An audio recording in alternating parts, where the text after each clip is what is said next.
clip anything out of the recording? Mike will do all that. Okay, I was gonna say, like, this is a really shitty start. Yeah.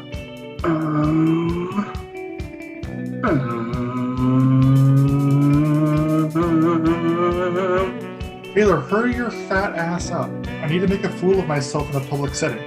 Is now streaming live on YouTube. Oh God. This is a great intro. We're giving them such great content. Well, let's do it. Welcome to the Camcast, guys. I'm your host, Zack Lords, Lord of the Boards, Colonel Eddie Dean himself, the chairman of whatever I do. This is really fucking weird to do by myself. And I have my two lovely co-hosts today, Jaxyn Hendrickson, the man, the myth, the legend, Jaxyn Hendrickson, internet's most hated person, and Taylor, the meme lord, Roberts. I don't even know. If you guys, one of the only men who has actually totaled the Pulsar GTIR in the state of Utah. That's true. That's me. As you may have tell, this is a little bit more of a different episode because only I am here that you're used to.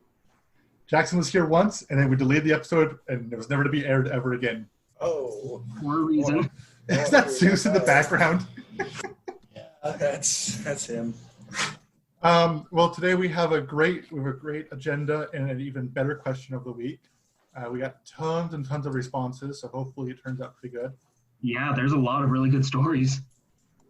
And yeah, well, let's just hop right into this. So, shit, where did the agenda go? There it is. I probably pulled the agenda up. So you can find this lovely podcast on all the great social media places. Facebook at camautomag.com or not automag.com. Cam Facebook page. We also have a shenanigan group chat as well too. We have the Twitters for we can post racing stuff. We have an Instagram where we do like NASA Day stuff. That's all Mike's job, but let him do that. And what else are we on? Shit, I don't know. Twitter. Yeah, I already said Twitter. Instagram, Facebook. That's basically it. You got a LinkedIn, yo? No, not yet. We're working on the LinkedIn. This is definitely in my LinkedIn bio. You can find this where you find all great podcasts at, it says Taylor Streaming. You can find this on YouTube. You can find this on Spotify, Google Play, Apple. Please rate, review, like, and subscribe to all those platforms to help this podcast grow bigger and better, where hopefully you will see less of my awful friends. We also have an awesome Patreon. We have a couple different subscriber tiers. $1 a month gets you access to our super secret shenanigans group chat. Is it $5? Secret. Is it $5? I don't remember which one it is. $1 gets you something. I don't know. Maybe a shout out. I don't remember how this shit works. And then a couple of levels. $1 shows us your appreciation. $5, yes. We get to show you our appreciation and vice versa. You're better at this than I am. Shit. Glad Jaxyn knows this better than you. I know, right? I'm really zoned out at this point. I'm doing other shit at this point. We also have a merch store where you can buy our merch. You can be dripping in all that Hot Boy swag, like my awesome Cam hat. We have tons of cool things. We've got new Cam stickers, we've got Cam sandals, Cam bags, Cam other things. Lots of Cam stuff.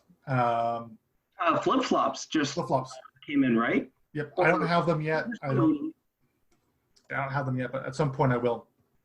Flip-flop backpacks, I think, are the last ones that are coming in. Yeah. I know there's a little bit of a wait time because they're coming from like Indonesia or some shit like that, but they will be here at some point. We also need to thank our longtime sponsor, Steady Broke, Tommy and his gang doing all the sweet work with the Broke AF t-shirts, the Broke State University, the ramen shirt. I don't remember all this stuff. They're great quality. I think, I was just looking it up. It says ramen won't cut it or something like that. Yeah. Honestly, they're great looking shirts. They're also like starting at like $15 each. You get a lot for your bang for your buck. Yeah, even ramen can't fix this is what their slogan is. And honestly, like it looks like it's a great design. It's very great. Very great. That's what they need to change their slogan to now. It's great. It's great. It's great. Now they're gonna get DMCA'd. Yeah. Michael Chandler, the guy who normally runs this, runs a Twitch Tuesday where he plays tons of different games, everything from GTA 5 to the one with the ball and hold on, let me go to my Steam library. Remember what it's called? Rocket League. Rocket League, that one. But it looks like this week they're doing Forza 7. I don't know all the details, but every Tuesday they play games. And normally I'll join in just shit talk. Follow in on the Cam's Facebook page, and you'll be able to get all the details. Yeah, what he said.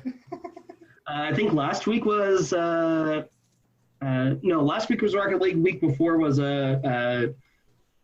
Horizon 4. Mike's trying to find a lot of things that are crossplay, which hopefully with this next generation of consoles will really come out. We'll to play with each other and talk shit. Yeah, So, that's what it's all Apex about. Legends is doing that. I'm hyped for that one.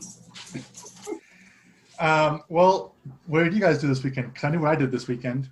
I know what I did this weekend, and I'm not proud of it. Taylor, what did you do this weekend? What did I do this weekend? I just played games. That's all I did. No car stuff? Did you get any parts in for your Honda? No, actually, and I don't want to talk about that right now. Yeah, what's going on with those injectors, boy? When are we turboing your 9th gen? The injectors haven't shipped, and I actually haven't heard from the guy in a couple of days. Ooh, have you already paid him? Yeah. Ooh, that's a big one. He was supposed to ship them Saturday. Said that he was working till 3. Post office closes at 1. Okay, that's understandable. I don't know when they close where he's at. And then Monday, and then he's like, "Oh, Monday, I'm off work, so I'll ship them out then." So it's Monday. Messaged him, I think at 9, 2, and just before I left to go grocery shopping, and haven't heard anything back. He hasn't seen it, and there's quite a few people that have vouched for him, but I don't know I got nothing. Well, Jax and I had opportunity to take a Viper out for a weekend or a weekend day and go tear through some of the great back roads of Utah. Zack was supposed to have the Viper back at 1, and I think we got to him at like 5:30 or 6. I think we hit the Salt Lake Valley at 5:30. Yeah. But anyway, we got an opportunity to go rip around a Viper, which I want to do some more talking about later on a different date. But Okay. yeah. Well, I know we have some shout outs, mostly birthdays. We got Jaxyn. I don't know how to pronounce your last name, Jaxyn. I've never figured out how to pronounce it. Travis Tidball, Brian Radich. I don't know how to pronounce any of these last names. I'm awful at this. Brian, Jake Kilson, Daniel, how do you pronounce your last name? I'm awful at this shit. Rosengren? Rosengren, there we go. Rosengren? Yeah, Rosen. Okay, God, I can't do it either. Yeah, we're awful at this shit. Mike, this is why we need you here. Christina Chelsea Anderson, Bradley Castor, Chris Stone, and Jadley Porritt. Jordan Porritt? What did I say? I think you said Bradley. I think you're just kind of mixing names and coming up with new ones. Yeah, probably. That sounds basically like me. Zack really can't read, and names are definitely even lower on that list. Hey. I'm trying to figure out who's highlighting right now. That's funny. Anonymous. That's me. Now I'm at the hamster. I don't know. Well, we have some news. Not a lot of it, but we have some news. I didn't read any of this shit. I have not prepared at all. Let's see. Hold on. Let me look for this real quickly. Something about the Mach-E. It works perfectly. I'm thinking there's another Ford issue. That's later in this thing. Shit, I'm awful at this. I did read a little bit about that one, and it had something to do with they're following Tesla's self-driving habits. Okay. And it's probably going to fail like theirs did. It looks like it's being launched with the Mach-E and other new coming platforms. We're going in detail off for these bullet points, right? Yeah. I mean, so it says that Ford will be introducing a hands-free driving mode on some vehicles, including the Mach-E. So that's not just the Mach-E, which is still not even released. There was a photo of one driving around. Do we have an estimated release date for it? I think it was something like 2021, but that seems really optimistic. Yeah, especially given the current situation of the world. 2021. But Basically, the- automotive manufacturer right now, I think everything's pushed back. And Nissan coming out with or announcing or foreshadowing a 400Z is very, very optimistic for them. So That's it pretty looks cool, like though. Ford is calling it the Copilot 360 Assist, and it will be looks like a standard option on the Mach-E. And I'm assuming as their lineup grows and expands, and as new vehicles get refreshed, we'll start to see the Ford Copilot 360 Assist on more vehicles. I can't wait to watch it do an F-150 driving hands or with no hands. Well, it's finally nice because, Tesla's more or less been one of the biggest people for autonomous driving. And I think it's July 1st, their hands-free assisted driving program goes up $1,000 in price for any of the users. So it's nice being able to see someone like Ford who sells so many vehicles every year. Yeah, one of the largest sellers in the U.S. Yeah, start trying to get some road miles for any of their research and development teams. So I think it's really great seeing that groups are actually finally moving into adopting it on production models now. Yeah, and not just high-end brands like Audi and Volvo and stuff, like a more entry-level company like Ford. But do you think it'll have the same issues that Fords are known for? Oh yeah, because segueing the next one, Ford did it again. They have announced the brand new Ford Bronco on whose birthday? O.J. Simpson. O.J. Simpson's birthday, which I didn't read the article. Was that intentional or just? They did it on accident, and they felt bad, so they changed it. You should have kept it. That's what I said. The internet responded and said, wow, that's really nice. Because if I remember correctly, O.J. Simpson was the famous photo of him with all the police behind him. He's in a Bronco. Yes. His slow getaway was in a white 92. Oh, shit. 93. I think it was 93. Ford Bronco. So It just so happens that they're like, hey, we're going to come out with the Ford Bronco. And the release date was O.J. Simpson's birthday, I want to figure out who realized that. Like, did somebody just know what his birthday was? Like that's like some honestly esoteric knowledge. It's one of those things that some people just dive into it and try to figure everything out that they can. Yeah, hence quote unquote media stuff right there. Yeah. But I'm definitely excited to see the new Ford Bronco with Ford virtual. I already remember the name of it. Copilot 360 Assist, whatever. I'm just going to start adding names into it. So it's going to be the Ford Copilot Advanced Auto 360 Assist. The Thunder Cougar Falconberg. Thunder Cougar Falconberg. 360. Well, coming from the other side of the planet, BMW is launching a new M5 or S. Well, I can't read.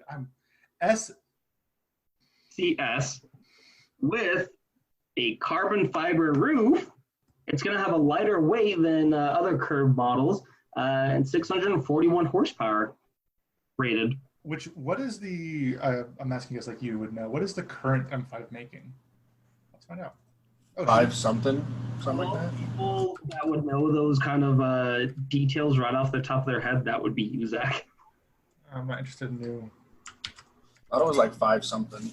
While Zach's pulling up the current statistics off of the M5, this one is it's expected later this year to have the carbon fiber roof, lighter weight, and 641. Zach, have you found what current production is? It is saying 600.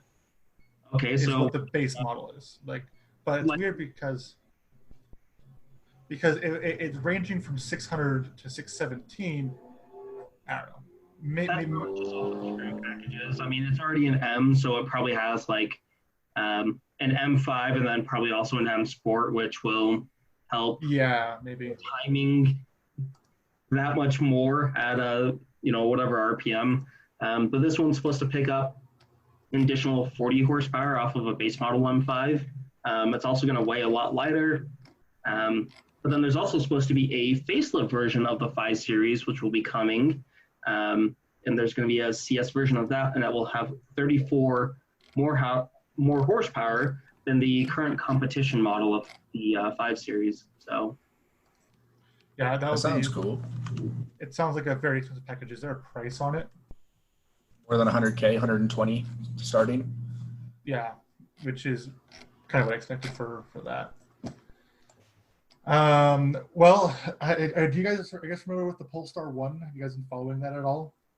no, but before we get to that, Chris Miller did put in the YouTube chat. He said he dropped 60 grand on an Explorer. Ford is not exactly an entry vehicle when the F-150 can easily be optioned up to 75 grand, which is completely true.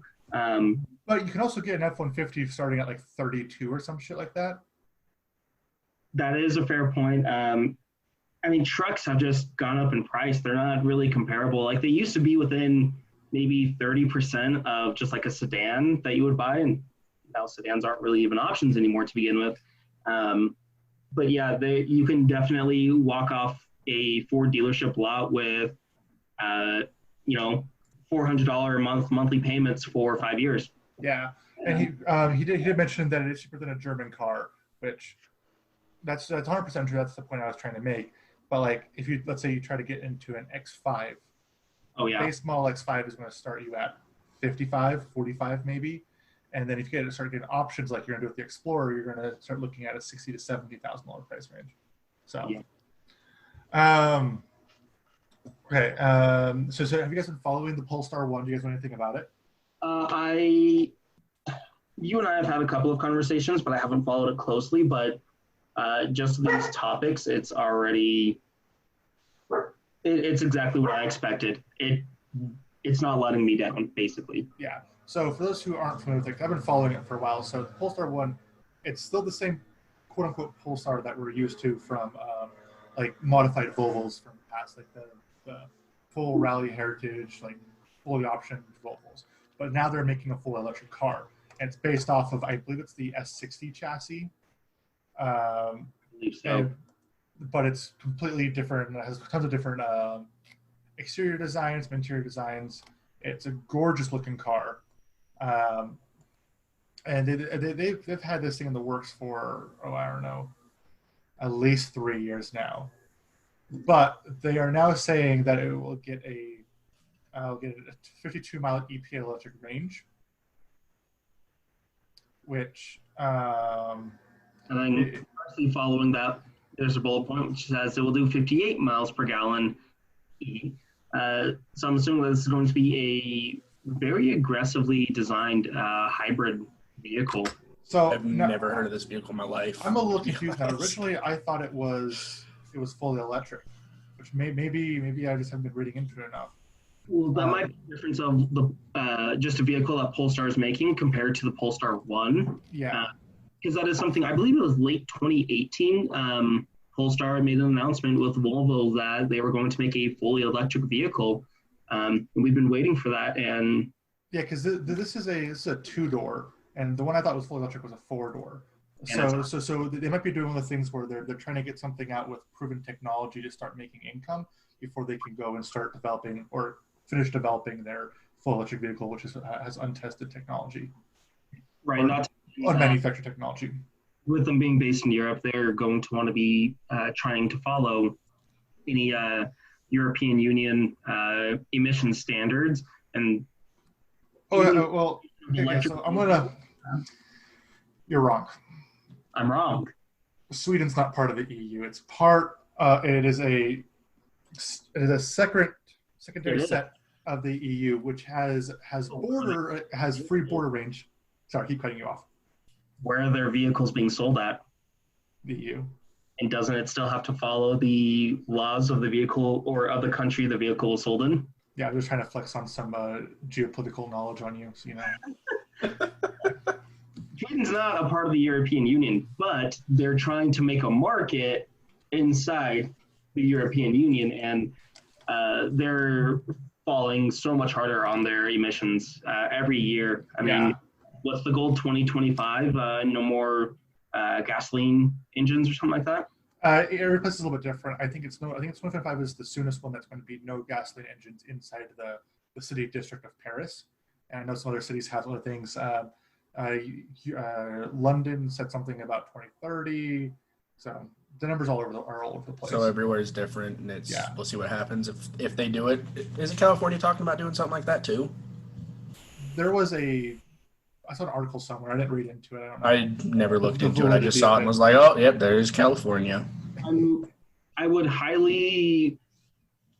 think it's high probability for sure because, I mean, somewhere that's tried pushing for solar panels on all their homes that have been in development recently, along with how hard smog is to pass in the state.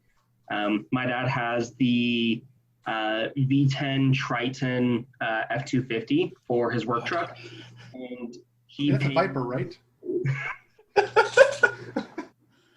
He pays it's over $1,000 every year for registration because it is a industrial vehicle and they tax very hard. I mean, they're the first ones that had the clean vehicle registration. So like the Priuses, they were huge, and registering a Prius was similar to registering a Honda Civic, a 90s Civic, which is already, at the time, it was 20 years old.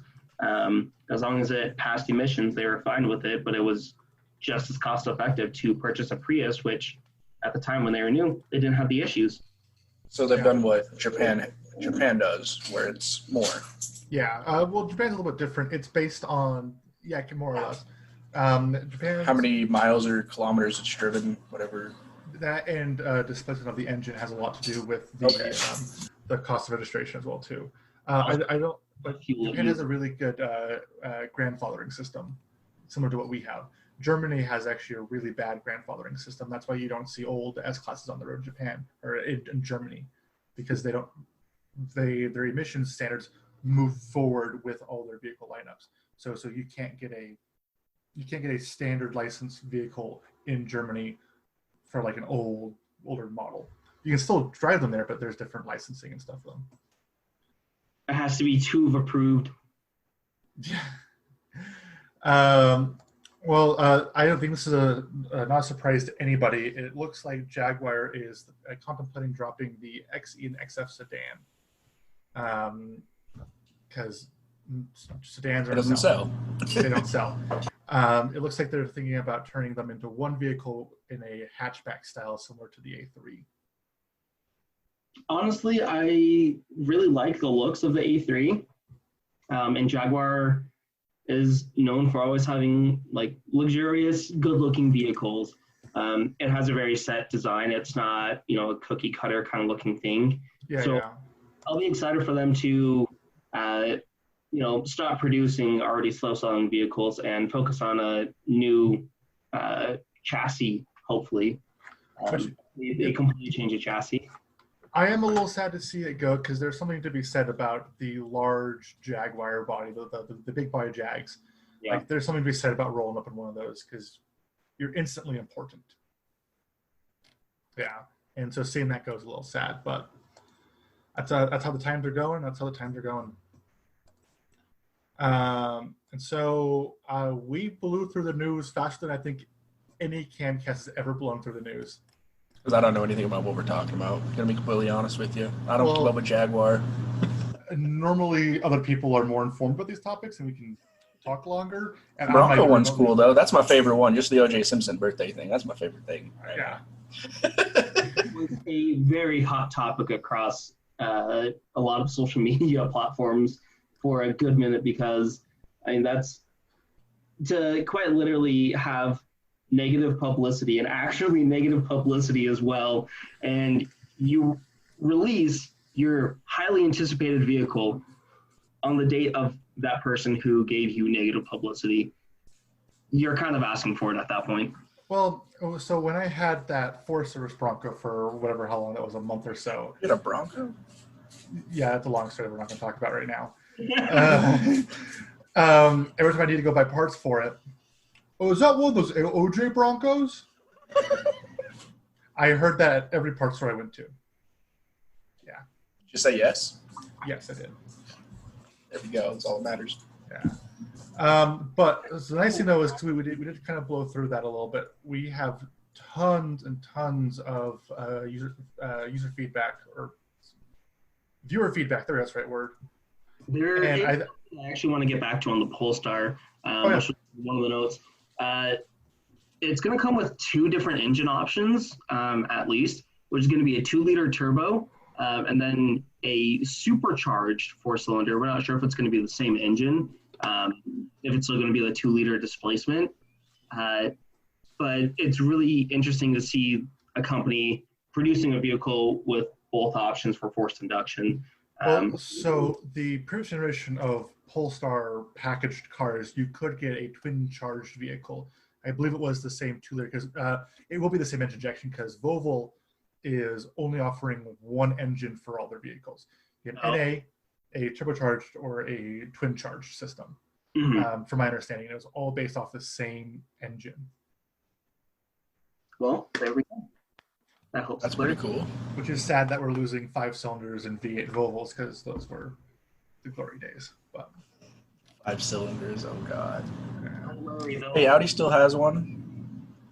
Audi does. There's no one else. Who does? Isn't it their RS3, right? The RS3 has one. And the TTRS is also the 5-cylinder. Oh, yeah. I don't think anyone else is making a 5-cylinder right now that I'm aware of. I presume people like Kubota, like heavy industry manufacturers are. Probably. Yeah. But yeah. So this topic, which got tons of viewer feedback or viewer engagement, which is the worst experience working on a car. And that's why I have asked my 2 friends to be here, because all of my stories involve them. If they weren't involved, it'd probably be significantly better car stories. So thanks, guys. But we're here to make sure people understand your position here, Zach. Get some more insights to the shit show that I live. People go, oh, he fixed a Porsche on the side of the road before he was going up to Park City. The owner said, stop calling me, you fixed it. And we're gonna give you some stories that makes you wonder how someone actually still trusts him. Yeah. Nice thing, Ryan. Ryan was supposed to be here, but he declined my last 2 phone calls, and so he will not be part of this. But on the podcast at one point in time, though. Yeah. So, do you guys want to start? I'll let you guys start, and just I'm prepared for the beration. Yeah, I've got quite a few of them. Do I just want to start because a lot of them involve one or the other or both of you? Yeah, I think you have the list, so I'll let you start. So it's hold on, it's strictly like working on a car, correct? Like worst experience you've had working on it, or just worst experience with a car in general? Working on it. If you have a really good story about a bad car, we'll listen to it. I think there's a couple of those in.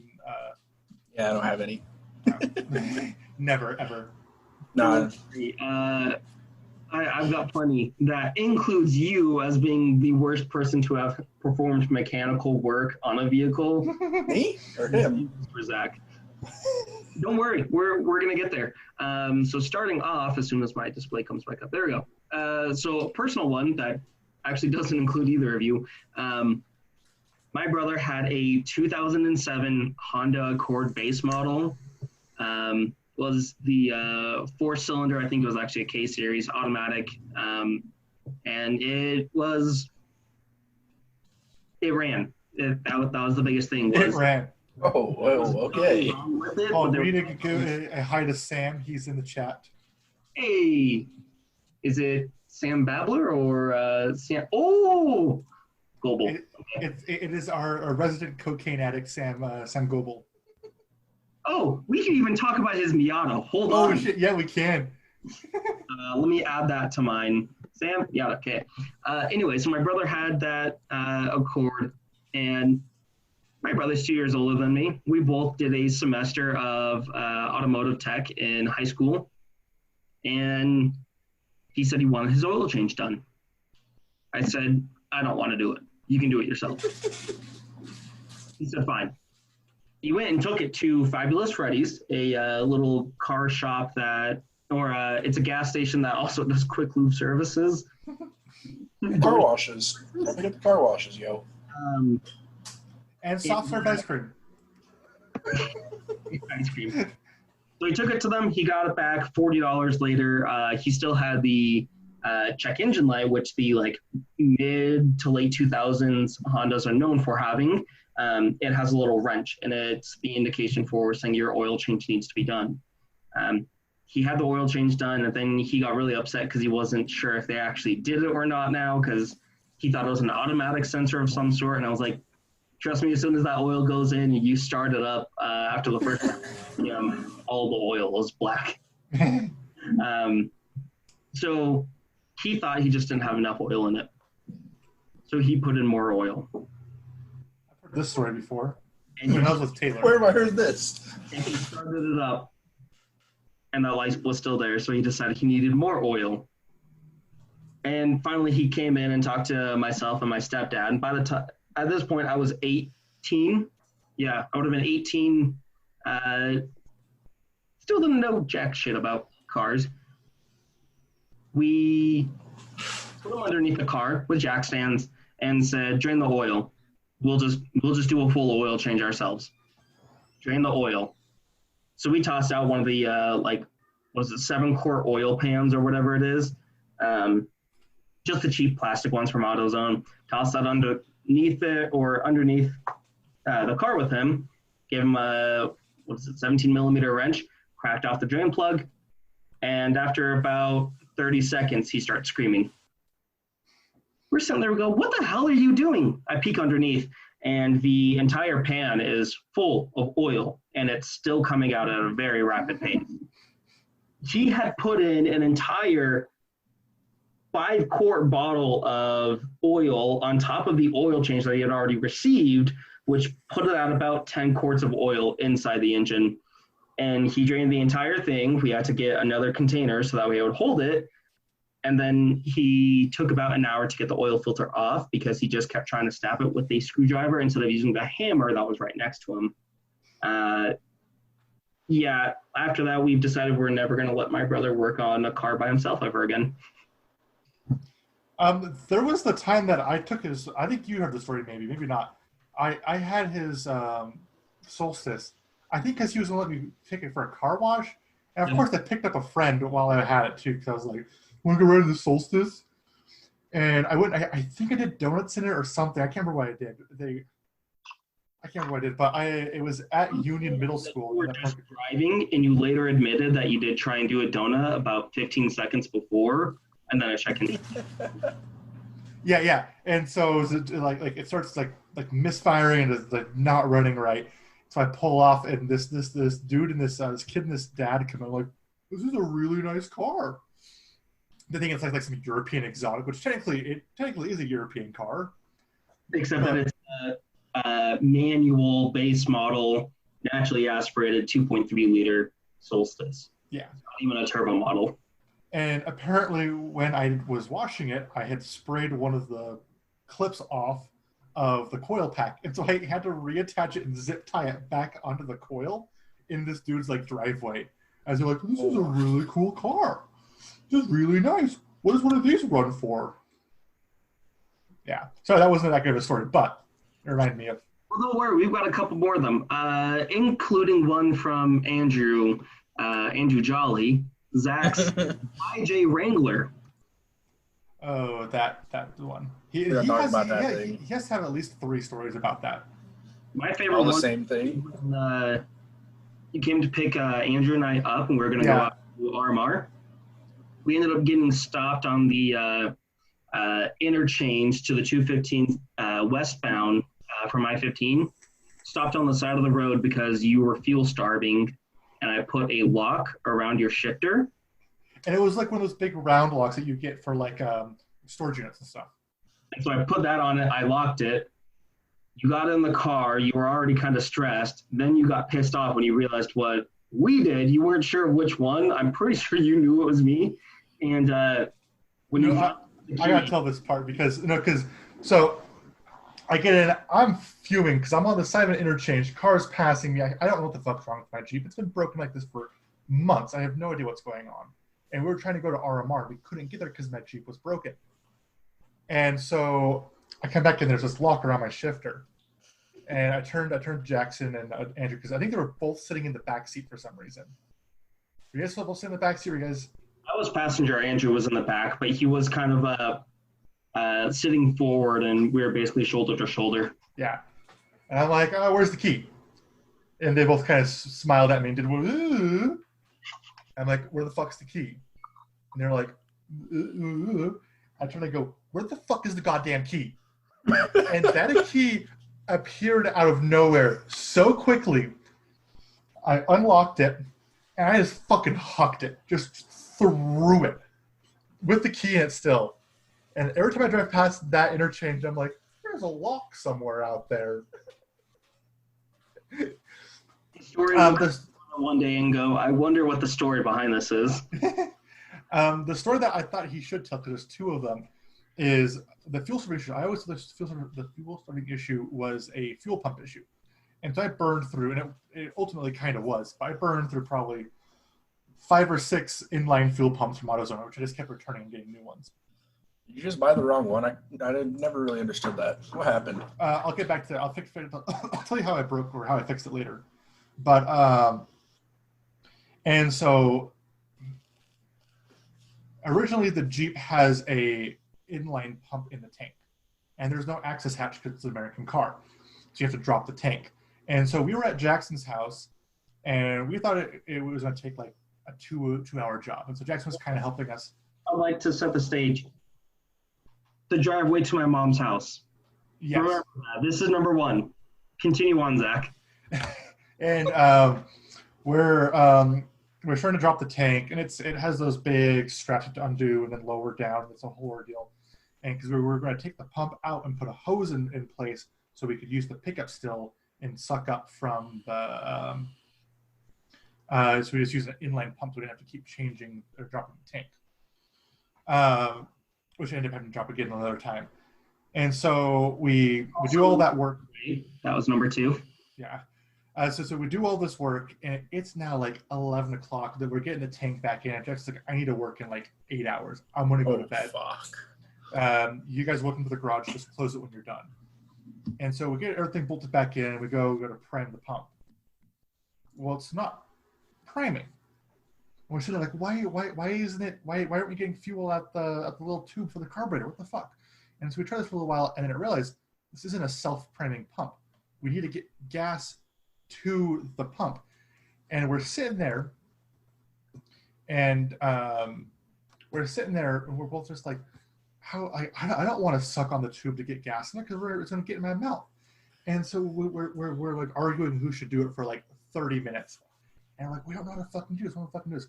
And then Andrew came up with the idea. He was the genius one, which was, the tank is sealed, right? Why don't we just take the other hose off, like one of the return lines, and blow into that? And it will pressurize the tank enough that it will push gas up into the pump. And it fucking worked. The second time is when I had to drop the tank a second time. And I didn't have a floor jack. All I had was a bottle jack.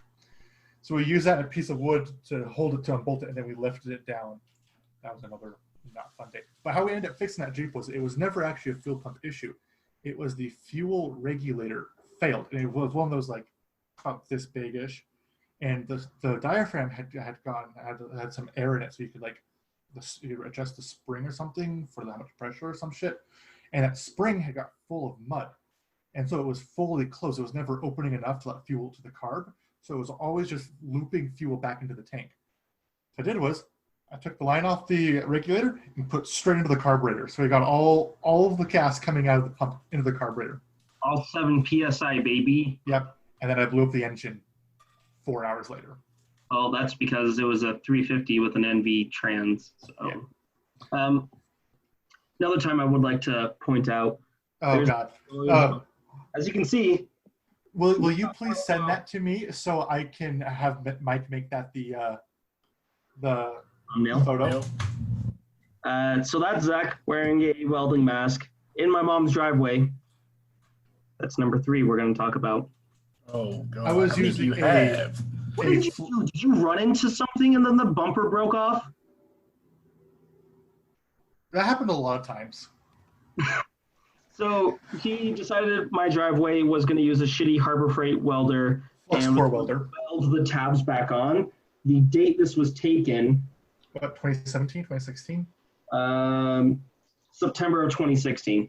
Yeah. That was the start to the shit show that has become our lives. Will you please send that photo to me so I can have Mike make it the thing? Don't do it. Don't do it. Yeah, that was, and those tabs never broke. They rusted, but they never broke.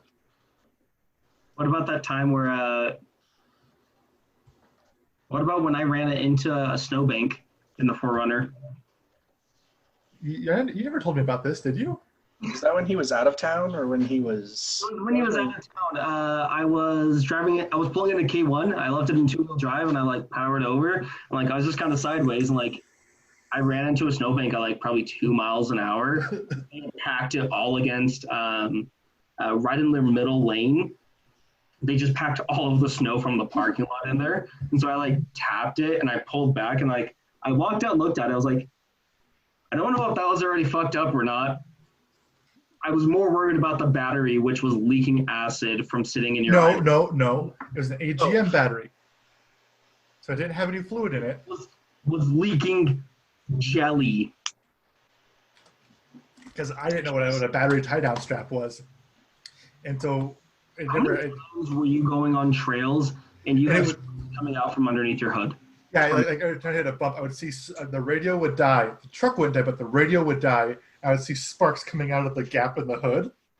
Yeah, that was great. Jesus. Wait, I remember when that happened, actually. When we were on that one. No, not even then. When we were on that like canyon where you guys took the Datsun or whatever, I don't know where, over behind... no, whatever it is. I remember... Lord's over here, you know, he's driving and he's like, oh, there's sparks coming from the engine bay. So we had to pull over and we had to mess with more crap, like always, with every vehicle he's owned. Then I guess that one's not really a working on car story. I was going to say the other time where I had to come and save your ass in your Grand Cherokee. Oh, yeah. I told that story recently on this podcast. Now, one that does include Taylor.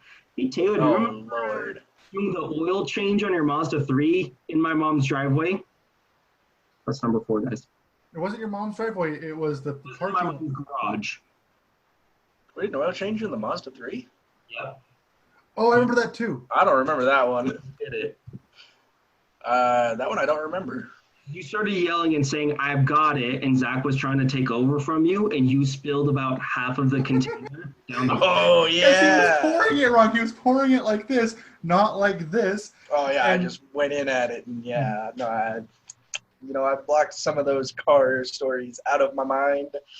Don't worry, because I've got more. Hey, Zack, do you remember that time when Taylor put oil in his shit Vic? How many times are we going to talk about this story on this thing? We've told this story at least 4 times on this podcast now. I have a video of the smoke screen, and then... Send it to me. I want that video. Yeah, play it for the webcam, because I think we have some viewers. Yeah, we have 7 people watching right now. You got to play it for them. Off of YouTube. I'll find it. Continuing on that, the oil cap for Taylor's Fiat 500 when he went to RMR and he... Oh, that was funny. That was funny as hell.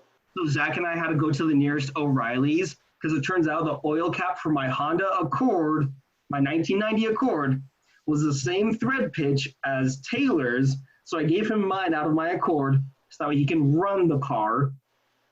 And then Zack and I left from RMR while Taylor was going through tech. Was it the same day that when we left, we raced to who could get the shotgun and you beat me with Andrew?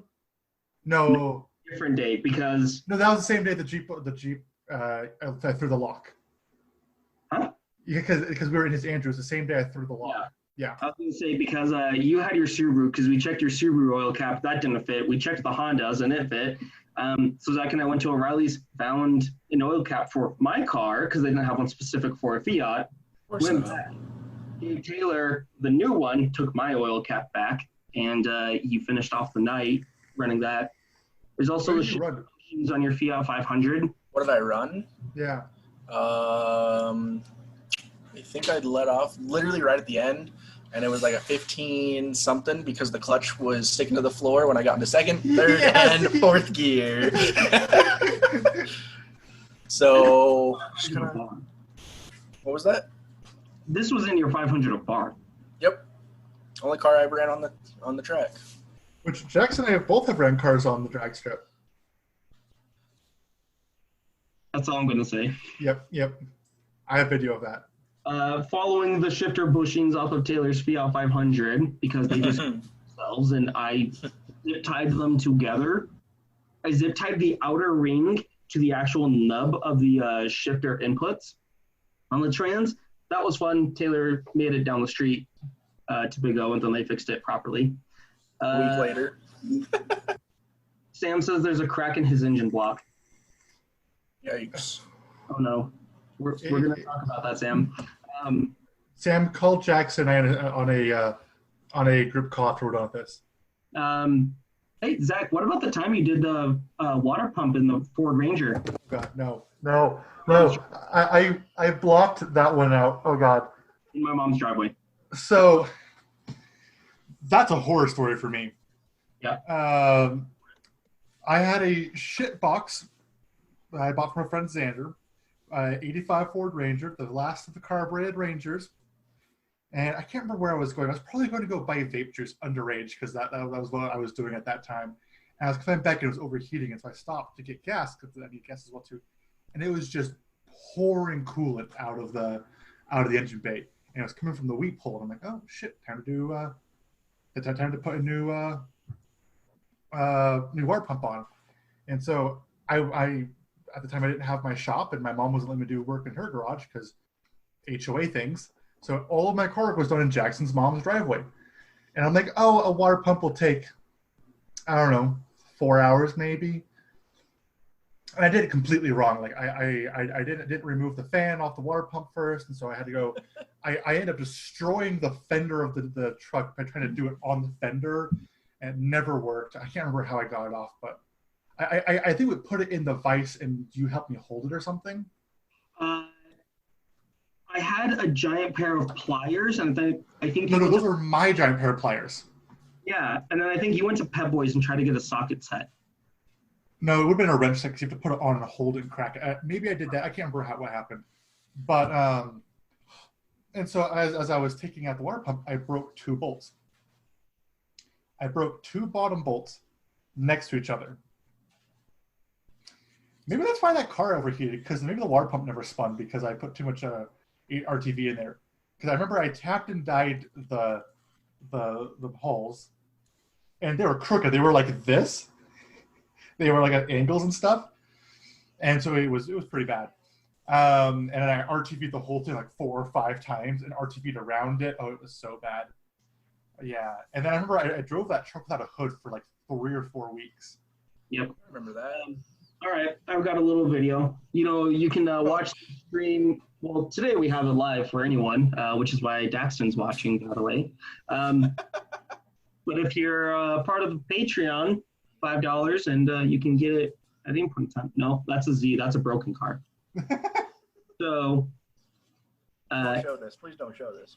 There's Taylor in his little ship. That's smoke pouring out the back. He's revving it to maybe about 2,200. And that's just pure smoke in the back. Yeah. Zach ended up pulling out probably about 3 quarts of oil. And I burned myself. A quarter mile to the street, across the street from my mom's house. That one wasn't in my driveway. Hey, just saying, even though it was overfilled, it still ran like an awesome car. Mike wants to add, he's amazed that 2020 Zack is still in one piece. Honestly, I think we all are. That's probably true. We constantly say, like, if you would have told me in 2016 that I would have been friends with Zach, Zach would be in, like, the cars that he's been in. Zach would be the person who he is. I would have told you to fuck the fuck off, because I would have believed you. And here we are. Yeah, I think this photo explains all that very well. Yeah. Let's see if my monitor wants to come back. Hello. You're still dying. Different monitor, but yes. How about the clutch on that Subaru Forester we did like a month ago, Zach? Oh God. We did. I had a customer car come in, and this kid claimed he never raced it, never drove it aggressively. It was just his daily driver Subaru, and I got paid way too little to do it. I think I paid like $350 to do this clutch. It was not enough for that job. I think the contact was trying to tell you $250, and I think you agreed on $3. Yeah. It took me 2 days. The clutch came out with just the metal piece, the metal frame, and all of the padding material, the fibers, were embedded in literally every part of the transmission and bell housing. But you didn't get to the important part. So it was in your shop. You had a lift. I didn't have a trans jack. Huh? I didn't have a trans jack. But you thought it was a great idea to pull the trans on a Subaru instead of just pulling the engine. Yeah. Yeah. Yeah. All right. Following that, let's talk about my Honda Accord that was done in your mom's garage. This sounds great. Hold on. Let me set the stage here. All right. So I had moved out of my mom's house. My mom was out of town for. So normally when your parents go out of town, you throw a party at their house. Not us. We don't do that. She was out of town for like a week or something. I think she was in like fucking Canada maybe or some shit. Probably. And so we thought it would be a good idea to do Jackson's Honda's clutch in there. Right? And she'll never know. We'll just clean it up. She'll never have any idea that we did anything in her garage. 6 hours later. No, it was a lot more than 6 hours. We were there for a very long time. 6 hours, and we had the wheels off, and we're fighting the lower control arms. Then we went to Transmission City and asked them for... Mark said fuck off. Yeah, we asked them just for, like, advice while we were there. And basically they said, well, when you screw it up, just come and bring it into us. This is before we knew them very well. And so we went back, and I think it did span 2 days, right, Zach? Yeah, because we had to rush the next morning to finish. I think you left. I think you left the house at like. No, I wasn't living there, was I? I believe so. Was I really? No, you wouldn't. No, you weren't. You wouldn't have been. No, was I in the 4Runner or not? You were in the 4Runner because the 4Runner was at Transmission City. Yes, so I was still living at my mom's house. Okay. Because I crashed my 4Runner and then moved here 2 weeks later. That was after you crashed? I thought it was before for some reason. It was like literally 2 weeks. I had no car when I moved out. Oh. Yeah, so because my car was there. So did we walk to Transmission City? We must have. Because I remember we got an Uber from my mom's house to your house. Yes, and we decided we would just walk. No, your brother-in-law drove us back. Oh, yeah, we were in my sister's Explorer. Yeah. Yeah, so that was fun. That car's basically dead now, so we don't have to worry about it. That car ended up dumping like 6 quarts of power steering fluid onto the mechanic who ended up doing it. It also took him 3 months to do the clutch in a 1990 Honda Accord with all the right tools. Yeah, also we hyperextended a CV. Oh, yeah, we actually ripped the CV out of the cup, and all the bearings came out, and we repacked it, and I'm pretty sure Taylor's hair and hat and Zach's hair and hat were completely covered in grease. Yes. Yep, I remember that. That was not a fun time. Speaking of bearings. Hey, Taylor, remember your shit Vic? I have photos. I already know how this story is going to go. I have photos. Yes, I do remember that. So, Taylor, what was it, like a 93? No. It was a 95, so before it went OBD2. 95 Coupe, right? Yep, EX. 95 EX Coupe Honda. Was that before or after we stole that truck? Can't remember. Allegedly, that was before. Okay. Don't worry, the truck is also on here. Is it really? Yes. So Taylor's Shitvic, we called it a Shitvic for a reason. There was no key. The actual locking mechanism was broken off, and it just had the plastic part, which has the T in it, and you can start it with anything. I can rotate that. Here's a video of us doing something on that Honda. Oh, no. Cutting the exhaust off. No, I don't know, just a video of... Which is the start of 2JZ exhaust. Oh. What were we doing to that car? I think it was the valve cover gasket. We never did that on that car. The only gasket that was ever replaced was the VTEC solenoid, which I can talk about that after this. Oh, you guys remember this shit show? That thing was pissing oil out of the solenoid, right? Oh, yeah, when... Oh, God. Your bench was clean. So, Jackson, carry on. Let's do this. No, that was the same weekend we did my water pump. Taylor Shitvic, it literally ran. It barely had anything else after that. It, we think it could hit VTEC. We weren't sure still. Oh, it definitely did. Anyway, so Taylor finally was getting rid of it. He was getting his Fiat 500 at Barth, and it had to be in the dealership in 2 days because Taylor was getting the car and he was trading in the Shitvic. So he pulls up to my house, my mom's garage, story 6, taking place at my mom's residence. Christina, did you get the memes from Christina? Videos from Christina? No, memes. Oh, no, haven't yet. This looks like Taylor. No.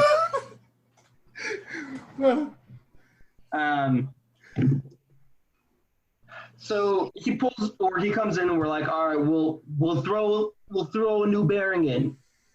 We've never done one before. We have spanners and sockets. That's about it. They were all my tools too, which means most of them were missing. Oh yeah. So we pull the wheel off. I pull off the caliper bracket. I'm like, no, all right. I remember what happened because you guys were mad at me at that time. You guys didn't want to hang out with me or something. Because this was like 3 weeks. No, you were there. No. This was 3 or 4 weeks after. What was that? Zack showed up later. You and I started working on it. But you guys were mad at me, and I remember you guys hyperextended the CV the same way you did with Jackson's, and you called me because it was broken. And I was like, you guys are mad at me. You want me to still come fix your shit for you guys? Which Zack ended up fixing the shit and saved me like $160 because Taylor didn't have the money to pay for the axle, so I was just going to buy it so I could get the piece of shit out of my mom's garage. And I remember at that point, you guys had the bearing in like basically crooked, and I had to fix that too. I was told to just put the wood on it and hammer away, and that's what I did. Yeah, so we finally get the wheel and brake disc off, and so we have everything off.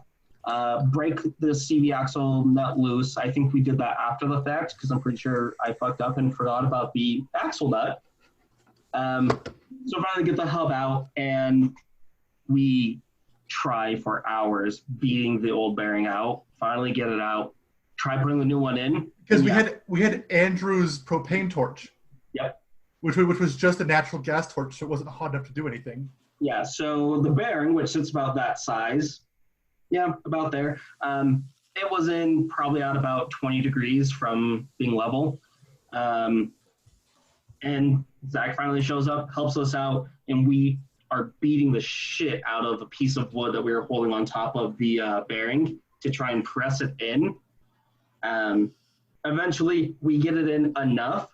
So we put the hub back on the lower control arm, get the CV axle to fit in through the splines, and we get the nut started, and we just tighten it the rest of the way in. We don't get a shit.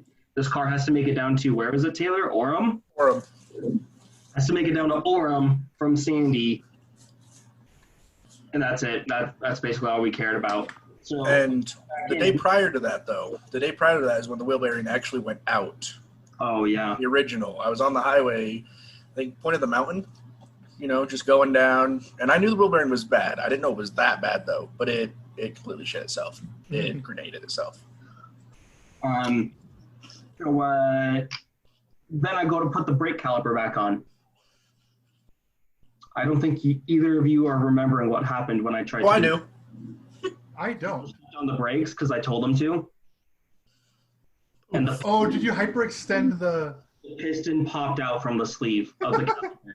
So I'm sitting there covered in brake fluid, pissed off. It's in my mom's garage, which, again, this is the sixth story that I can just recall where it was done in my mom's driveway or garage. And I'm pissed off now, covered in brake fluid. I'm trying to get this thing out because my mom was like out of town coming back from California like the next day. Let's go. Go lay down. Get a pick, or I think it was actually a screwdriver, and put the piston back in around the rubber sleeve, and we bled that corner only. Taylor went and dropped it off at the dealership in Orem the next day. We didn't care anymore. Nope. It was gone. Hey, I got $200 for it, so. With no title, no keys, no way to lock it, and the muffler in the trunk. Zack, do you want to talk about towing Andrew Jolly's Volkswagen Passat out of a canyon? I may have told this story before. I can't remember on the podcast. You and I were hanging out doing something. I think we were talking about maybe going off-roading or something. And we got a call from Andrew. He was like, hey, my Passat just broke down at the top of Draper Mountain. Yeah. It's at the very, very top of it. And we're like, oh, okay, well, we'll go up there and we'll see if we can help you out. We go up there and it's very clearly like a failed fuel pump. And we're like, we're not going to be able to tow this down tonight. There's no way it's going to happen. And so I remember squeezing you, me, Andrew, and Lexi into your Honda Accord, which was never that clean to begin with. No. And driving all the way back, it's a two-door Accord, by the way, as well, too. That needs to be stated.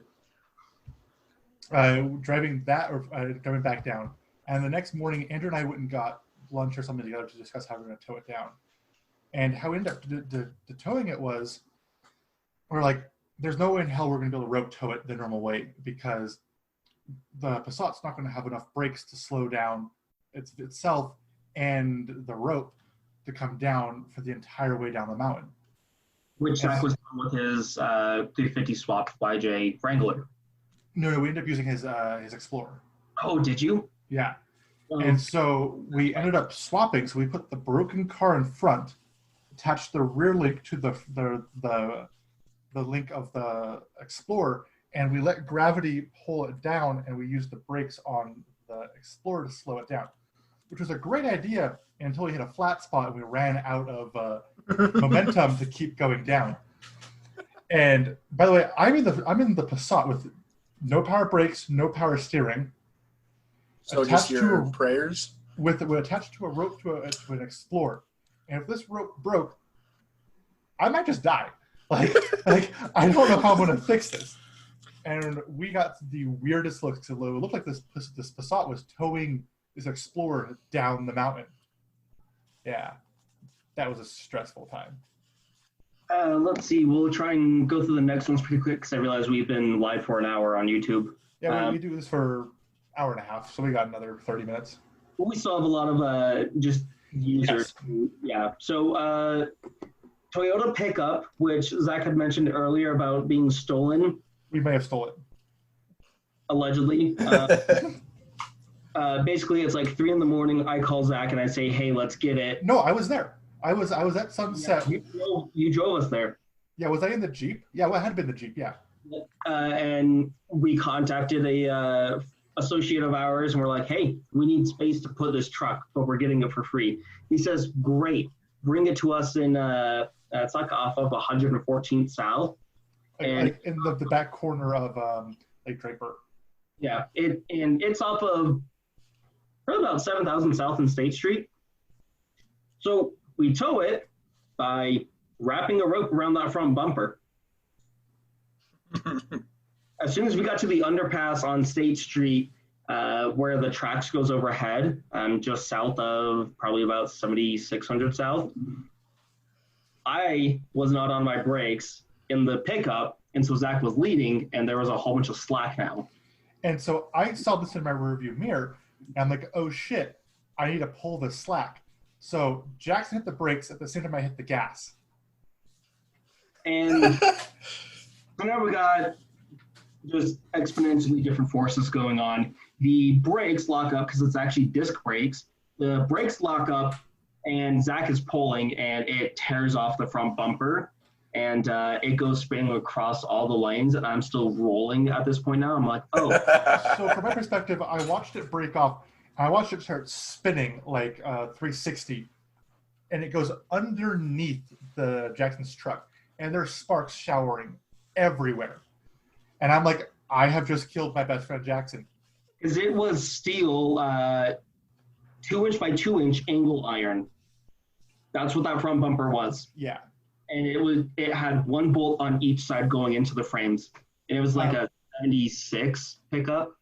I think my favorite memory of with this associate was he had a right-hand drive S13, and him driving back down the road the wrong direction, grabbing the bumper out his window, and driving back to us with the bumper. Yeah. All right, next one. Let's talk about Datsuns for a second, Zach. Which ones? We're going to talk about mine. Okay. And was this the story that I brought up? Yeah. Okay. So I'm not familiar, or I picked up my 521 from Travis Davis. I'm going to pull up photos. I have photos of this tonight. 521 father, because he's had like 6 of them in Utah, and he keeps track of where all of them are, and he knows basically where all the registered ones in Utah are. So I pick it up from him, and I decide I want to start. What was I messing with, Zach? I don't remember. Also, do you know what lights are on? Oh, the taillights, which were either on or off, or just killed the battery. I think we wanted to just clean the car because I had just gotten it, and I was like, "Yeah, why don't we try and figure out why it doesn't idle?" There's very many reasons why. Nice. Many reasons why it didn't idle properly. Anyway, I get to the point where I'm pulling off the intake manifold. It's an L16. If anyone knows anything about the Datsun L series, the exhaust and intake ports are on the same side. Stock manifolds are also coolant filled. I pulled the intake manifold off, and I have now dumped a couple ounces of coolant into all of the intake valves. Yeah, I have photos right here showing the intakes and the exhausts. And about 6 hours after that, we tried to start it back up, and I hadn't pulled the spark plugs like Zach told me to. And so we sat there and we just kept trying the starter, and we couldn't figure out why it wasn't even trying anymore. We could hear the solenoid opening, and what it was doing was catching the teeth on the flywheel and trying to rotate, but it was basically trying to hydrolock itself. I don't know how we honestly got out of there without blowing a seal. Maybe lack of compression? That would be... I guess that would be an explanation. It just leaked past the cylinder, the rings. Yeah. Past the rings, which means we probably should have done an oil change, or past the valve seals. So it's just all sitting at the top of the head. Yeah. The valve train. Note to self, be prepared to pull spark plugs on any L series when you're going to pull the intake manifold off, unless it has... Or drain all the coolant. Or drain all the coolant, but there's still going to be coolant in the manifold. Or block off those passages because they've been known not to do anything. Hooray, hindsight. Following that, hey, Zach, do you want to talk about the distributor from the Willys? No. That almost ended our friendship. Oh, shit. Quite literally, that almost ended our friendship. It literally did. I was getting paid to work for a mechanic. Getting paid is a very rough term right now. Mechanic is also a rough term. I'm still not a mechanic now. I definitely wasn't one there. Yeah. And I was getting paid to work on this Jeep. And I think I did I can't remember why we had to fuck with the distributor, or maybe put new spark plugs in or something. I can't remember why we had fucked with it. Oh, it was a brand new one. I don't remember it being brand new, though. Because I know the carb was brand new. Yeah, I don't think we put a distributor on it. Well, either way, we fucked with the distributor. No, it was new. It was new plug wires. Oh, yeah. Yeah, and so Jaxyn came over that day to help me out because he was also doing some light work for the same company. I was supposed to have actually worked with Zack for this project, but Zack ended up just kind of taking it for himself. Yeah, I'm an asshole. One of the reasons why this almost ended our friendship. It Yeah. was both directions, me being like, we're supposed to work on this together, and you're being an asshole. Zack saying, I want to try and like make a name for myself with these guys so that way I can like make money. And both of us basically battling heads without actually talking to each other. Yeah, and so we were going through and we were putting the plug wires on, and one of us had wrong information. Maybe I gave you the wrong information and you just ran with it, or maybe you looked it up and ran it yourself. I could look it up again and I know exactly what happened. Yeah, but basically we just wired it. We mirrored the firing order, and so the difference of a 350 and 351, or is it 302 and 350? I don't think it was a engine difference. I think we just did it wrong. I think we didn't realize which side was number one. So I remember watching an episode of Roadkill. I think it was Roadkill Garage. No. We had it backwards. It was not flipped this way. It was flipped front to rear because it was exactly opposite because it was firing on downstrokes. Or what? It was due to the intake. Yeah, it was firing. Yeah, it was firing on open. I remember I was like, oh no, I can find this video. And I spent probably about 4 hours scouring through YouTube videos trying to find it because I trust the guys from Roadkill. They do small block stuff all the time. I was like, yep, going to listen to them. Couldn't find it. I was stressed. I wanted to find an answer for Zack. Googled 350 Chevy small block firing order. And it gave me a diagram that ended up having two separate lines that I chose not to read. It was a diagram for basically something that has the opposite firing order. I think it's for a Ford motor, old Ford V8. And it says for the Chevy, you put it in reverse. I didn't read that, and I didn't realize that. So I told Zack the orientation for a Ford motor, and it was firing through the intake. Zack spent over a day trying to figure out what was going on, and then called me and was pissed off and started yelling. Yeah, I was like, you lost me a day worth of labor. They're not going to pay me for this. You're fucked up. And oh yeah, that was a nightmare. I don't think we talked for like 4 months after that.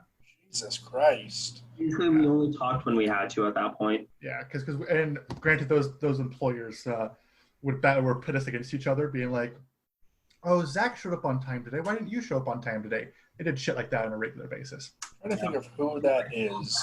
Completed projects that were asked for today, and where are you, Zack? And Zack's like, I'm waiting on your ass to do something. And yeah, it was basically a even shittier version of a shitty shop. Yeah. What else do we have left on this? Last one, Sam's Miata. I just want to tell the starter story. Okay. Yeah. Sam Goebel, who's been a fan for a while now. He had addict. Was that a cocaine addict? Addict of YouTube Live. Yeah. Him and Jaxyn have been working on doing the swap as a 1.6 to 1.8 swap for a while now. Yep. And it was the last day before, it was supposed to be running that day, and they couldn't figure it out, and so they ended up calling me the next day, like, hey, can you come take a look at this? And it wasn't starting. It would make a horrendous noise when it was cranking, and they thought maybe the flywheel was on wrong or on backwards or something stupid like that, which we could talk about backward flywheels another day. Oh yeah. Yeah, or flex plates, but and so I ended up just being like, why don't you just put the old starter from the original 1.6? They're like, no, that won't work. It won't work. And I'm like, try it. Actually, Sam was saying it's the exact same one. It's the same starter. The part numbers are the same. Yeah, so that's why they didn't want to swap back, because it was like, it should work. It's literally the exact same starter. Why wouldn't it work? And it's I'm like, under the intake manifold, so it would have been a bitch to really get at. Yeah. And so we're like, well, it should be the same. It's supposedly the same part number. It was the one that came on the motor when Sam picked it up from our running vehicle. Like we were fine with that one. And I had convinced them just to swap it out, and I think it took them probably maybe 2 hours to swap. And I was sitting there just bullshitting with Sam's girlfriend, and they finally put it in, and they hit the start button, and it fired basically instantly. And I have never watched a grown man cry I have video of it starting the first time too. Yeah, and he literally just like stopped talking for like 15 minutes. It was so happy to see Sam have his car back up and running.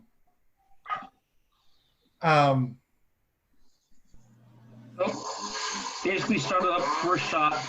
Everything else was just fine. We had just done the swap that we had no idea what we were doing for. And,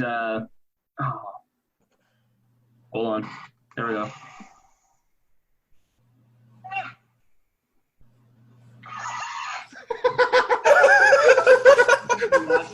To have his Miata running after over a year of it being down. And I completely understand that. My Z's been down for a year and a half now. And has my Subaru ever ran? Not right. Well, all right. Do either of you have stories that you want to bring up? I've told most of mine. I just have the VTEC solenoid on the Civic. That's about all I've got that I can think of. I remember when that failed, and I had to take the 521 from Matsuri to go save your ass. Which is it was at Matsuri. It was at Matsuri. Yeah, no, it broke down before, and then the Datsun ran out of gas. Yeah, okay, I remember that. So I don't remember exactly how that one went down, but I do know we were sitting at Matsuri, and I popped the hood of the Civic for some reason, and there was just oil spewing everywhere. It was literally squirting because he left it running. Found out that it was the VTEC solenoid, and prior to that, I had no idea why it was eating oil. I would drive to, I think I was working at Vivint, so I was driving to Provo every day, Monday through Friday, and going there, it would take, I don't know, a quart of oil. Light would turn on, so I'd stop at the gas station, buy a quart, fill it up, drive to work. Going home, it took 2. So I'd put 2 in before leaving work, and then I would drive home. Well, at Matsuri, found out what it was, and fixed that for like $3 because it was 2 bolts. And that's about the worst experience I had. I think I spent probably close to $100 in oil just in the week. It was bad. I was pissed. Yeah. No, we've all been there and saying like, I'm not sure what this oil issue is. I'm gonna leave it without actually figuring out what's wrong with it because I can get by. And then you find out what it is and you go, God damn it. Well, $1 fix. We have a lot of entries here. So I'm just going to get started. Here's one from Will. I'm going to fucking zoom this shit in so I can read it. Okay, I have the one from Cam Auto Magazine. You want me to read those ones and you'll get all the other pages? Yeah, so let me start with Will's. So William Jessup, a good friend of mine, Tesla Will as we know him. His worst experience for him was welding a nut inside the lower control arm on his Delica Star Wagon. They were so rusted that they broke off inside of the hollow assembly. To get to, we have stories about broken bolts inside of places you can't get to. Another time. Yeah. They broke off inside of a hollow assembly. To get the front strut installed, I had to buy a small hole saw, cut a hole in the bottom to fasten my own nut to get some bolts. Lots of rust on that rig. One from Joey, a longtime friend of the program. Great man. Of course, it's about a Honda Civic, as we all have stories about a Honda Civic. We're going to have more soon. Joey says, so for many Honda Civics, the bolt that holds the strut to the hub on the rear lower control arms has a little groove in them. It was designed so that way it would more or less fit in place. It would kind of like expand, almost tapered. Let's see. These grooves like to collect water and rust, meaning the bolt breaks when you go to install some sweet new suspension on your car. You know, nothing like $40 coilovers from eBay.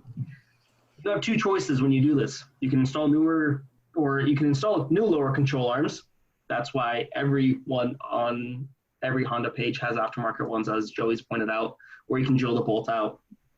He says, I was in high school auto shop when I decided to install lowering springs on my Civic, and just as the teacher predicted, the bolt snaps. And being a high school age Target employee making an earth-shattering $8 an hour, to resolve this problem with 14 hours of drilling that shit out. That wasn't the bad part. I'm quite well equipped for manual labor, and we had it up on a hoist, so just lean into the drill and wait. What this did become, however, was my first experience with every mechanic is the best mechanic. You see, the hole that needs to be drilled out is a steel sleeve of course, sitting inside the rubber bushing. And when this presented with extreme heat, the rubber does this weird thing where it melts. Yet somehow, every 5 to 10 minutes, another fellow adolescent would walk up and say the magical phrase, "What you need is some fire." And that is the story of how I began dying inside. It also says, "We lubricated the hole," obligatory giggity, with a few cans of, I don't remember what, probably WD-40 every so often to avoid previously aforementioned heat. So he did it the right way. Yeah. I have one here from Derek Edgington. I just did my CV axles on my Mercedes today. The axle got stuck in the trans.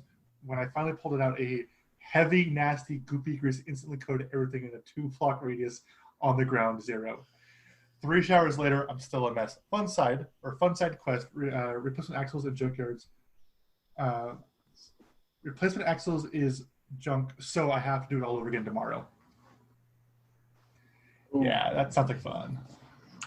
So this one was on the post that I shared, and it was from Christina, and she said that stripping powder coating off of things is hands down the worst, using aircraft stripper, and that shit is no joke. It eats through latex gloves, so you have to use latex covered with a rubber dishwashing gloves, and you can't get any on you. It burns bad. Never had to deal with that, never want to. We have. In the YouTube chat, Sam came back from the dead and said Zack is a wizard and he fixed his car. And it is the same part, damn it. Damn. Yeah. Sam, I don't think it is because it worked when we switched. Love you. Don't know what went wrong, but it worked when we switched. Following that, Madison Eskelson of Temp Tag Garage. Her experience was someone once told me replacing the entire solid rear axle on my 93 Previa would be easier than replacing the failed differential and axles. I don't know why I listened to that person. Junkyard rear axle with good diff, $70. New rear brakes and hardware, $150. New parking brake hardware, $40. New diff fluid, $20. New brake proportioning valve, $50. New hard lines I have to fabricate, $30. New soft lines, $25. Junkyard drive shaft, $20. The look on everyone's faces as 2 small girls in their 20s haul a massive solid rear axle out of the junkyard. Priceless. We already discussed Andrew Jolly's. His thing is I don't think we did anything wrong. I can't remember why we dropped the tank the second time. Did you drop something in it at one point, I thought? What? Didn't you guys drop something in it at one point, I thought? Probably dropped a lot of shit in that tank, to be honest. Wasn't one of them a screwdriver? I swear I remember a screwdriver being dropped in there. Oh, probably. Also, I just realized I don't think that Jeep ever had a fuel filter. Don't think it did. Yeah. Not your problem anymore. It's long gone. Yeah. No, it's not. What? What? Where is it? We met the guy like 2 weeks ago. Oh. And it still has a broken third. Yeah. Because of all that torque, bro. Let's see. Following that, Andrew Mulligan, I know he worked at a shop known for tuning Evos. He said forgetting to hook the return end back up to the fuel cell after filling a hardwired double pumper Evo to the brim and bringing it up to temp by the door in the shop. I guarantee there is a lot of fuel smell everywhere around there. He said he got high at work for free. Fair enough. Concrete never looked so clean. Well, there's nothing like some aircraft stripper, as Christina was just mentioning. Let's see. I don't think Dave ever responded to me, did he? No. I'm looking right now. He wouldn't respond. Yeah, because I don't recall this. I don't remember it. I swear it was a story. I think it was, I'm pretty sure it was Dave had shared it, but it was like years ago. And a car was just like straight up at 50 degrees from the ground. And they were using like a lift or something. And like it had used 2 of the legs and they pulled up like pulled up by the front axle or something. I remember seeing it in all the comments, from years later. Everyone's like, oh my God, this was the worst thing. And someone probably should have died that day. But I think it's a good day. Go on. All right, following that, Bryce Crowley siphoning gas from the mower to make a Molotov cocktail as an 11-year-old. Took a big gulp of gas, burped up gas for over a week. Stupid kid ideas. I think anyone who's worked on anything carbureted has done that before. I've had gas in my mouth a handful of times. Yeah. Even worse when it's old and it's like half varnish. Oh, yeah. All right. Want to go ahead with the next one? I will... Do I need to do the next one? No, I'm texting my boss about funny shit right now. Sorry. Let's see. I don't even know where you guys are at right now. Justin McEntry? Entry? I don't know his last name. McIntyre? I'm giving up on The one about the Saab? It's Yeah, MC. So Mick and then entire is the following word. Oh my god. Okay, well, I'm reading stuff that's this small, okay? And I probably have dyslexia. There's a spectrum, Zach. I am the spectrum. Doing the power steering wreck on my 1988 Saab 900 SPG with the engine still in it. Oh, that's not a good start to begin with. For those who don't know, the rack is is in the very back against the firewall with the differential sitting right above it. The rack is too large to fit out of the access holes where the tie rods go through. So you end up having to juggle this long metal rack around the differential engine and all accessories to get it to a point where it can come out the bottom. Tis was a pain. Rebuilding either of my Audis was easy. However, I will say that it is the only job I've encountered on the Saab that were anything close to difficult. The rest was relatively easy. I want to say, like, if anyone remembers in high school when you were like popcorning someone for reading the next chapter, I think that's what we have to do with Zach right now. I'm going to read the next one from Dylan Hansen, who's worked a myriad of jobs for automotive. You keep skipping ones on my list, which is funny. Oh, it's because I haven't reorganized to be like all comments, not relevant. Dylan Hansen, replacing a rear wheel bearing on an E30 and found out the aftermarket wheel bearings have an inner and outer specific bearing race and have to remove the new bearing to put in yet another. What should have been a simple hour job turned into 2 days and waiting for new parts because I fucked up. All of us who have had to order their own parts, we feel that. I can do Trevor Anderson's here. Owning a performance/stand shop where some clientele thought having social media clout could entitle them to preferential treatment, where in reality, I don't give a fuck. I think we've all been there. Let's see here. We all hear horror stories about people saying, I'll give you a shout out on my Instagram for like 3 weeks. I post every day and I've got 700 followers. And it's like, great. No one cares. Clout, bro. Next on my list, Sawyer DeHart, doing the front brakes on my sister's 97 Lexus LX 450. Think fancy 80 series Land Cruiser is definitely the worst. The discs themselves are a captured rotor. Oh no. Those two that's PTSD. My Accord was also captured rotors, and those are awful. In that you have to take a whole hub apart just to get to the rotor. Never mind the fact that one of the rotors was trashed on one side. Just getting it all apart is a chore itself. Tapping out those cone washers just sucked. Once you got it apart, you still need to get the hub apart from the brake disc. I also replaced your bearings, because why not? Putting it all back together is not all bad except for one thing. Setting bearing preload. Oh no. Sawyer, you've gone through some shit for your sister. You have to just 3 or 4 Ugga-Duggas. You have to stroke the spec and then put the lock nut and then the second nut on and torque that in inch pounds. To check that if you do that correctly, you need a pull scale to measure it. In short, it is a pain in the ass job that takes longer than you think. Captured rotor systems are never fun to deal with. Do you want to do Dan's project he's working on or Scott's? Where's Dan's? Is that the one that is? I only see one thing for Dan. Shattered. Yeah. We should honestly just have Dan on to talk about this. All I see is pictures, so I've got no Yeah. details on that one. All I see is the pictures. This is he says currently with the Merc wagon, he pulled off the underplate, the plastic plate underneath his Mercedes wagon, and that in itself is completely coated in metal shards, gaskets, and oil. Next picture is a piston disconnected from the connecting rod, and where it connects back to the crank is non-existent. So there's a picture of the block still in the car, and it's missing cylinder 3. And a picture of the crank that is marred to hell, and basically thick cheese grated metal bearings all in the oil pan. So sorry that you had to deal with that, Dan. Yeah. Just put a Barra in it. That looked fun.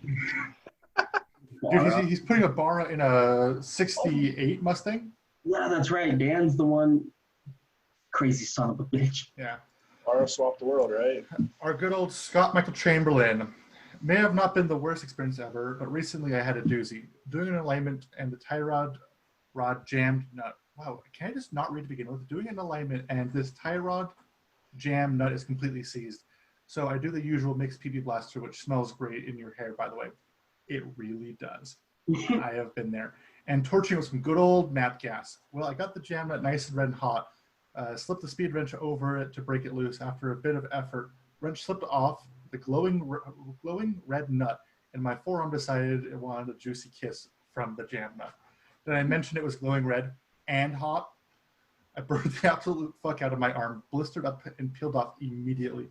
Didn't really hurt at first, but about 4 seconds later, when sweat got into the burn. Oh boy, that stung for a couple of weeks. And now I have a purple scar there, which is cool. I like purple. Ouch. I've had that happen before where like, okay, this burn isn't too bad. And you get any amount of liquid in there of any sort, and it just becomes the most insufferable pain ever. I think that's it. Let's see. We did get Ben Allred from UJCC. I didn't see that one. Edgington to the CV Axel in a Mercedes. Yeah, I already talked about that one. I think we did get all of them. I think, I don't know. No, It's yeah, we all had out of one from order. From like Ben. the order you guys are reading, it's like totally different for me. Do you want to read Ben's? Ben Allreds, did we? No, we've not done Ben's. I've done Derek's. Ben's is newer. Okay. Yeah. Oh, yeah. It was only 7 minutes ago. So Ben says, I rebuilt a turbo 400 trans one time with some help. I was lowering clutch packs down in, while the other guy was supposed to hold on to the shaft coming out the tail end. Shaft slipped out of his hand and jammed my hand between sharp metal pointy bits and a heavy-ass clutch pack inside the trans and took a chunk out of my hand, or out of the back of my hand. Still have the scar. And that's definitely that's a painful experience, getting your hand caught in between anything. Yeah. Anything.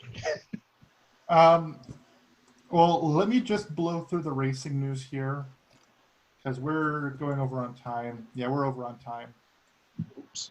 I knew that was going to happen. I knew we were going to have a lot to talk about. Okay, I haven't read any of this. Hold on, let me skim this. That actually might be something that I had to say as well. Kind of a controversial topic, but NASCAR related. Yeah. So Le Mans 2020 will run in a 4-day time frame. Thursday, free practice 1 through 3 in qualifying. Friday, free practice 4, and a hyperpole qualifying. I'm not entirely sure what hyperpole is. Maybe someone who's more qualified will know. Sunday warm-up, and the 88th 24-hour Le Mans will start. Also, some more people got their tickets purchased at this big race. I don't know what any of these classes in LMP1, LMP2. I think these are all just companies and stuff who are racing and stuff. Gear Racing's 488 GTE has been promoted from AM to Pro. So we talked about this a little while ago, which is McLaren selling off a lot of their heritage fleet, which is basically their heritage road inside their facility. And basically, it looks like they have narrowed it down to a third of their F1 outfit. So it looks like you can pick up, Okay, it looks like you can own a third of. Hold on, I keep not reading all this. They're selling 30% of their shares. So you can Yeah. own, Okay. like, Yeah. a So third of these it. are two separate topics. I fucked that up a little bit there. Yeah, you can own a third of their F1 team, basically. And part of the reason is, or one of the things that's really interesting is, so F1 has pushed back 2020, or my apologies, 2021 rules to 2022, but they have enforced a new funding limit. And so they're reducing it down by like over $75 million. So I think it's currently either 150 or 175 million. I think it was supposed to be 150, and then Ferrari bitched about it, and they moved it to 175. Yeah, so it's supposed to move down over the next 2 years. It's going to be stepping down. So it'll help narrow the fields between Mercedes, who continues to take podiums for the last few years, Ferrari, who is trying to keep their record of having the most podiums, and then teams like Williams, which money is only the start of their issues. Yeah. Following that, 4th of July weekend will be the best weekend. IndyCar and NASCAR Xfinity Series on the IMS Road Course on Saturday. Big Machine Hand Sanitizer 400 on Sunday on the Oval. F1 is at the Red Bull Ring. IMSA Daytona, and IndyCar and NASCAR will be live on NBC. F1 will be on ESPN, and IMSA will be on the internet, probably behind a paywall, but it's still available. Yeah, which will be a lot of racing. I can't wait to hear what Mike was able to watch and stuff.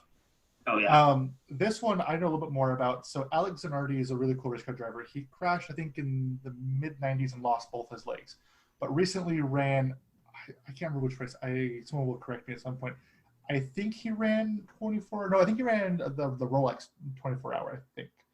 But he was in a BMW. I don't think it was the M8, but it might have been the M8, where he had all hand controls, and it was a super cool car. And watching them do like driver swaps was really awesome.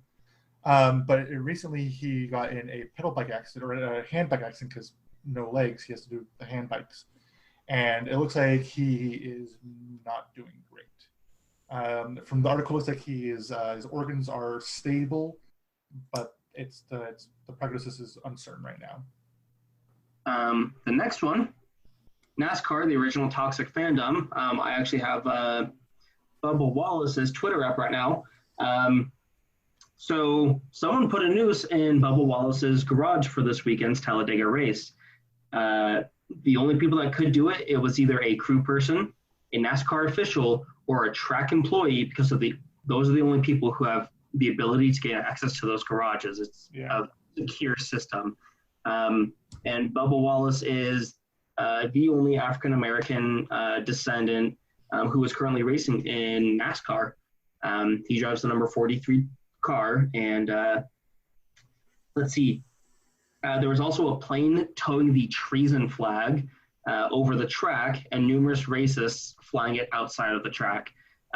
So we're talking the Confederate flag and people purposely attacking Bubba for this, which NASCAR has had a very strong response since they have since they have banned the Confederate flag from being able to be ran by any of the vehicles inside the stadiums for any NASCAR races.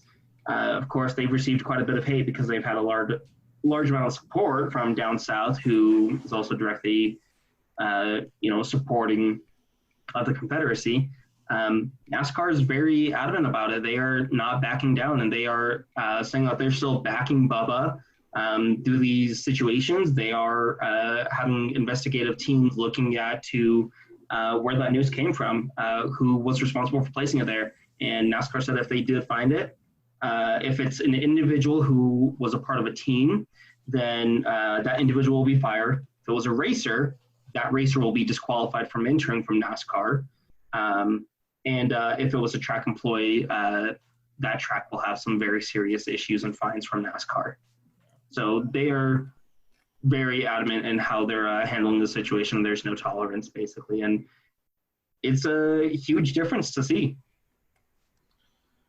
I think we have enough time to do our track daily crush, and then we'll have to move out to call it. I don't even know what the F that is. So this is all Jackson's. I had no part of this. I'm gonna let him take the reins here. All right, let me find mine. So Taylor, you know what track daily crush is, right? Nope. So there will be 3 cars. You get to pick which one you want to track, which one you want to daily, which one you want to crush. Okay. And we'll have 3 options. With these cars that I have chosen, this is the shitbox edition. I had kind of mentioned it a couple of weeks ago during one of the podcasts where I was in, and Trent and Mike didn't quite get where I was going with it, I think. Shitbox edition. The cars can't be modified. It has to be a stock configuration. These are the shittiest cars that I can honestly think of that you have a choice. One of them has to be dailied, one of them has to be tracked, and then one of them you have to crush. Your 3 options. You have a 2001 Honda Accord. It's automatic, and it has the J30, which eats its motor mounts. Following that, you have a 93 Honda Civic. It's going to be a rusted one, and you have a single cam D13, which is a carbureted European-only engine, which made 70 horsepower. And finally, you have a 86 FC RX-7, and it's a naturally aspirated 13B. Your choice of auto or manual for that one. Zach, do you have your... I do. Before I say mine, anyone who's watching, feel free to put in the comments what you guys are thinking. So I'm actually going to agree with Mike because I actually already asked Michael Chandler this question, and I think we're on the same page here, which is crush the Civic, daily the Accord, and throw that FC around it like you hate your life. It's what it was meant for. Now, go on. I was going to say, if I were to daily one, it would be the Civic, because I guarantee that 70 horsepower, 1.3 liter carbureted son of a bitch going run real good on gas. That FC, I probably would crush. I would probably crash it if I did drive it. I mean, that 13B, and it was a heavier chassis than the previous generation, the SA22s. And it just didn't make the power to make reason, whereas that's why they made a turbo model of that one. Then I would auto the J30, because if it's going to eat a motor mount, I may as well be trying to throw through a corner at 40 miles an hour, because that's about what it could handle. Yeah, I'd probably have to agree with you on that. I'd probably send the RX-7 around, get rid of that. Daily the Civic, because that gas mileage, you're not wrong. Like, that's going to be pristine. And, yeah, then what'd you say? Track the Accord, right? Making sure I'm not going crazy. And then probably, that's track it and hope it survives. And I don't see any responses in YouTube. Did you get any on Twitch, Jackson? I'm not watching. Taylor. No, nothing on Twitch. Okay. Well, I will start to do the outro. If I see one pop up, I will read it out. But no, I think all in all, this was a fairly successful episode. We're all in one piece. Trent actually just messaged me and asked if the train rolled into the station in one piece. And I said that we are currently pushing it in the station. But no, I want to thank my guests, Jaxyn and Taylor. Taylor has a pretty good social media following. Do you want to plug any of that while we're here? Sure. You can find me on YouTube. It'll be just my name. Scroll down, I don't know, 2 pages. No, not 2 pages, like two scrolls, you'll find it. That's the easiest way to find it. And then on Twitter, it's just, I get my Instagram and Twitter mixed up. It's just Taylor_FG4. And then Instagram will be Taylor.FG4. And then you can also find me on Twitch, and that'll be MK6Taylor. Do you want to plug anything, Jaxyn, while you're here? Yeah, hopefully, with Zach and I getting some more time on our hands lately, hopefully we'll be starting up some filming of our Utah Drives videos again. You pull the gimbal out. You need to pull the gimbal out. Yeah, you need to. But hopefully we'll start throwing some videos up there, and you guys could follow us in doing our videos of our cars that we hate so much. Yep. And then for me, I'm still posting daily on my film Instagram, Zack Lords 35mm. Just post cam photos I took with either my 35 or my 120mm camera. Well, you can find us on all the social medias at facebook.com/camautomag. We post articles and funny things and stuff like that. We're also on Twitter, where we post live updates from racing events and stuff like that. You can also find this podcast. We find all great podcasts on Google Play, Spotify, Spotify, and all other great Apple Music or Apple Music, whatever Apple it is. Yeah, Apple, whatever the fuck it is. Apple Podcast, I think is what it is. Apple Podcast. Please like, rate, review, and subscribe. Like, we're doing this for free for you guys if you're watching this not live. And then if you want to watch this live, you can join our Patreon. I think it's $5 a month. You can watch this live every week. Every Monday, we go live from about 7 to about 9. And yeah, there's other tiers in there, get shout outs and stuff like that. And if we send secret number, you get that. You get our Cam Shenanigans page. You get to see a little bit early access for any of the podcasts. Once they are finished, they go up about a day early. You also get our questions of the week, which might be a little different for the Cam Shenanigans. We always have stupid ideas being tossed around in there, and it's always a fun time.